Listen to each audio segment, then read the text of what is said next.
toutes et à tous, mon prénom est Fabien. Aujourd'hui, je vais vous présenter une technique très simple et très rapide pour obtenir ce résultat-ci, un dessin à partir d'une photo. Je vous propose d'ouvrir Photoshop, de prendre la photo que vous souhaitez passer par cette technique, et nous allons sélectionner l'ensemble des éléments nécessaires à la réalisation du projet que nous avons en cours.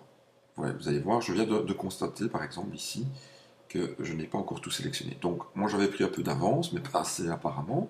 Donc vous prenez votre outil baguette magique ou un outil de sélection que vous souhaitez, et vous allez rechercher tous les éléments nécessaires. Voilà, il manque encore un petit peu ici, voilà. Tous les éléments nécessaires pour obtenir une sélection sur laquelle nous allons pouvoir travailler. Alors, une fois que la sélection est faite, nous allons créer un nouveau calque avec cette sélection. Évidemment, sur Photoshop, il y a toujours une dizaine de chemins pour obtenir le même résultat. Moi, je ne vais pas faire très compliqué. Je ouvre un nouveau calque et j'utilise l'option calque par copier. Voilà, j'ai mon calque, j'ai ma sélection, je vérifie. Ok, les talons sont bien là.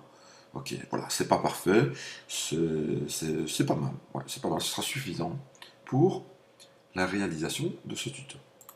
Alors, une fois que nous avons notre sélection, on vérifie bien qu'on est dessus, on va lui appliquer un premier réglage et on va la passer en noir et blanc.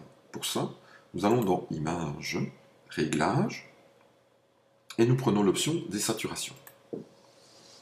La passer en noir et blanc.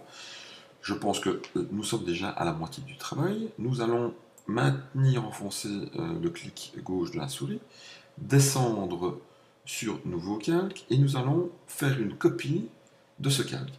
Voilà, la copie a été faite. Nous allons lui appliquer un nouveau réglage. Nous passons dans les réglages, Images, Réglages, et nous venons lui appliquer un effet négatif. L'effet négatif va nous permettre d'obtenir un dessin un petit peu plus fidèle.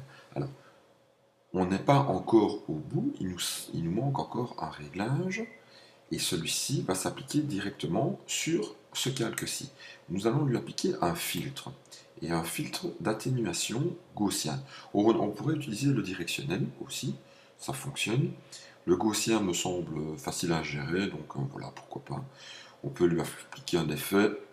Donc là, ce sera à vous d'utiliser l'effet souhaité. Hein. Ce sera, je vous laisse juger du résultat que vous souhaitez. Moi, je vais lui appliquer, je sais pas, voilà, un rayon de 20. On va voir un peu ce que ça va donner. Pour que cela fonctionne, nous devons lui donner un mode de fusion, sinon, pour le moment, nous n'avons toujours pas notre dessin.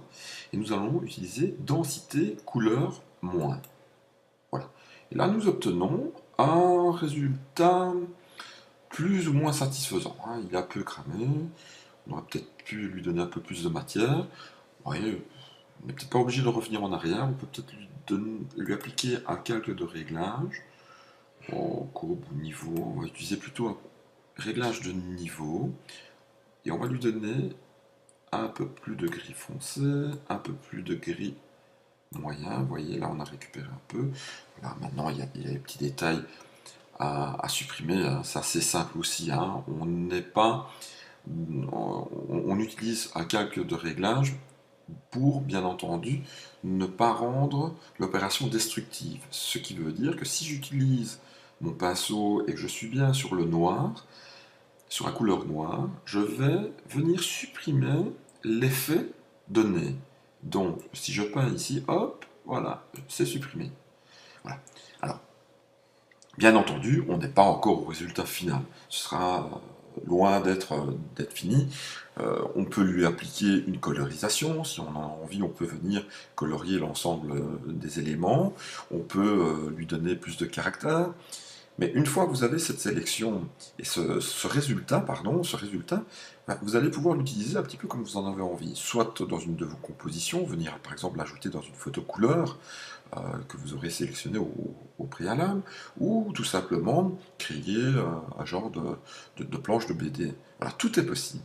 Moi, je vous souhaite simplement bah, de passer un bon moment et de réessayer ce tuto.